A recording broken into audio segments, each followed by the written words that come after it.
G'day guys and girls, so Barrenland's Pyrite Gorge is up today. That's this map with Crown Slayer. The daily challenge mission is Precipitous Terrain 3, and around May 8, I'll be going with Last Line of Defense, Secret Operation 2, and Anti-Clustering. Now, the team I'll be going in with is Texas Skill 2, Myrtle Skill 1, Mer Skill 1, Amiya Skill 1, Shirayuki Skill 2, Ethan Skill 2. So, as you see, we got a lot of slow stuns and binds. Moose with skill 1. If you are concerned about your Moose, you can use skill 2. Now, if you're one of those people who have, a well-to-do Surta, you can use skill 1 or skill 2. Probably skill 2 would be beneficial for you, but it's up to you. If you want to bring like a higher group, but for the most end, most of them are there for slows and stuns, so they're not particularly interchangeable. But I suppose the higher damage would probably outclass it. Estelle with skill 1. Perfumer just for her talent, really. Utage with her deploy skill 2. Thermite and Steward rounded out. Now, because in contingency contracts, I always suggest bringing along somebody. Just bring along whoever you like. I mean, I know I said bringing like Surta with skill 1 or 2, but the odds of you actually getting that are probably pretty slim. So, I'll just bring this Surta.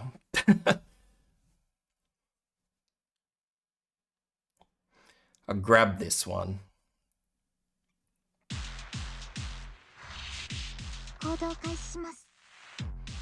So, we're going to start off with Myrtle.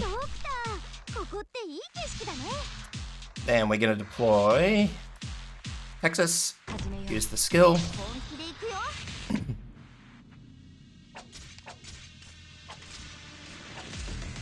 And we're going to deploy Shirayuki, use Texas' skill. I can click on her.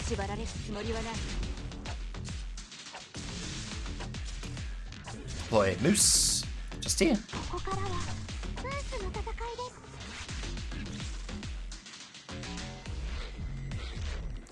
Waiting for deployment points again. Now I'm going to save these deployment points up because I kind of want to save for a couple of drops, because otherwise these snipers will tear my poor operators apart. So when that guy moves up a little bit more, I'm saving everybody's skills now, by the way. Shirayuki I'm saving, and Texas I'm saving. I'm not saving anybody else. So we're going to go Amiya. Mer, remember, has a heal on deploy, so she'll top everybody up. Ethan.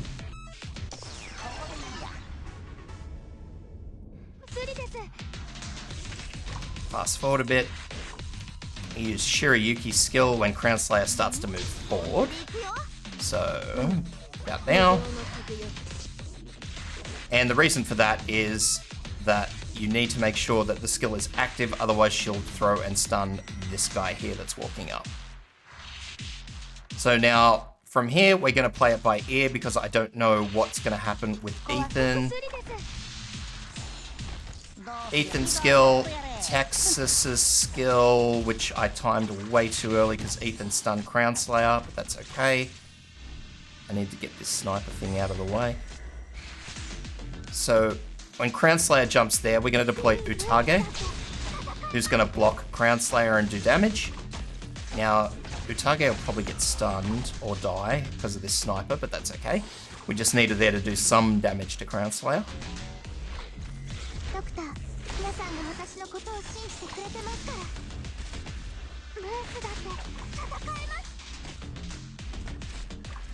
So I'm going to cycle that skill. Crown Slayer's gone, so we'll get rid of Texas and replace with Estelle. I'm pretty much done with Myrtle now, so I don't need her anymore.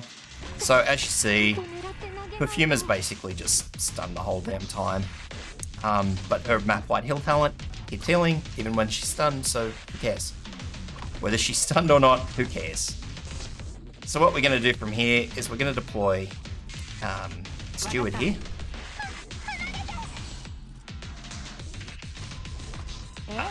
use Perfumer's skill just to try and keep her topped up. Now, you may or may not lose Perfumer here.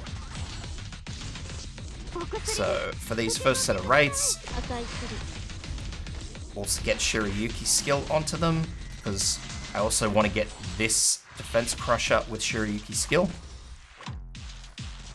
Because the more damage I can do to this while it's still walking up, the better. And let's be honest, these basic wraiths, they're probably not going to do a whole lot. The ones I am concerned about, however, so here we go. I think she's finally going to give it up. So we'll use Ethan's skill for these wraith leaders, because those I am worried about. I'll use Armia's skill, because as I said, I am worried about them.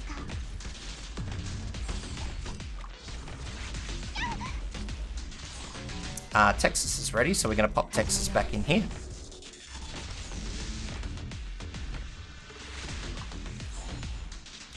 Now the next two defense crushers that come out will signify when Crown Slayer is going to come back on the field. So here comes the first one, first defense crusher. I'll use Shirayuki's skill because why the heck not?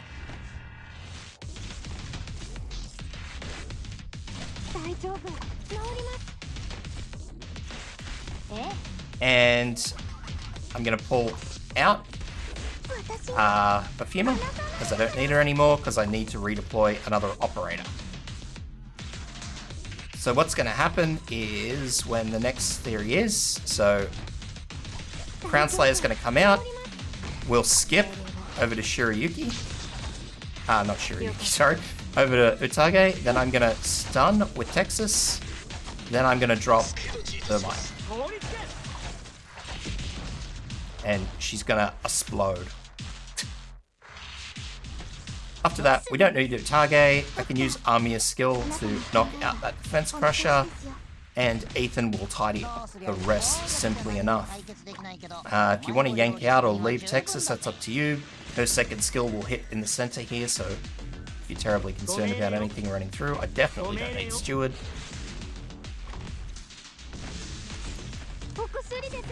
Shirayuki's skill. And that's it. That one's nice and simple, guys and gals, so I don't really have a lot of tips for that. The bigger you bring, the easier it's going to be.